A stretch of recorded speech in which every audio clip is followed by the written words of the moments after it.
বেকারের কর্মসংস্থান সহ জনস্বার্থ সম্বলিত 6 দফা দাবি নিয়ে পথে নেমে সোচ্চার হল বাম যুব সংগঠন ডিওয়াইএফআই। সংগঠনের উত্তর আগরতলা অঞ্চলের আহ্বানে হয় এই দাবি সম্বলিত মিছিল কর্মসূচি। রাজধানীর জিবি বাজার থেকে শুরু হয় এই কর্মসূচি। নানা পথ ঘুরে 6 দফার সমর্থনে তোলা হল জোরালো দাবি। পুর নিগমের একাধিক গাফিলতির অভিযোগও তোলা হয় বাম যুব সংগঠনের পক্ষ থেকে।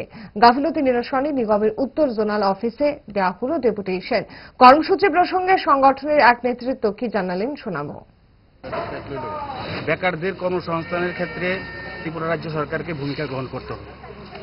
নেশা সারা রাজ্যে যেভাবে রমরমা চলছে তার বিরুদ্ধে তা বন্ধ করার ক্ষেত্রে রাজ্য সরকারকে গুরুত্বপূর্ণ ভূমিকা পালন করতে হবে। এ রাজ্যে রাজ্যের আইনের শাসন নেই, আইনের শাসন পুনঃপ্রতিষ্ঠা করতে হবে। তার সঙ্গে আমাদের উত্তর আগরতলা অঞ্চল কমিটির পক্ষ থেকে 3টা দাবি আরও যুক্ত করা হল।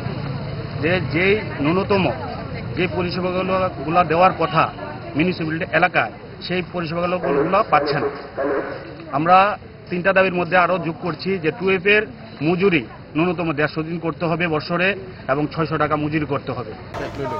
বেকারদের কর্মসংস্থানের ক্ষেত্রে ত্রিপুরা রাজ্য সরকারকে ভূমিকা গ্রহণ করতে হবে। নেশা সারা রাজ্যে যেভাবে রমরমা চলছে তার বিরুদ্ধে তা বন্ধ করার ক্ষেত্রে রাজ্য সরকারকে গুরুত্বপূর্ণ ভূমিকা পালন করতে হবে।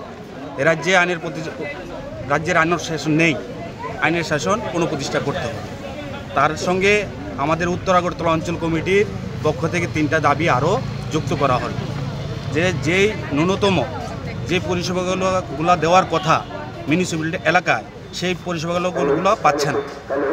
আমরা 3টা দাবির মধ্যে আরও যোগ করছি যে 2F এর মজুরি ন্যূনতম 150 দিন করতে হবে বছরে এবং 600 টাকা মজুরি করতে হবে।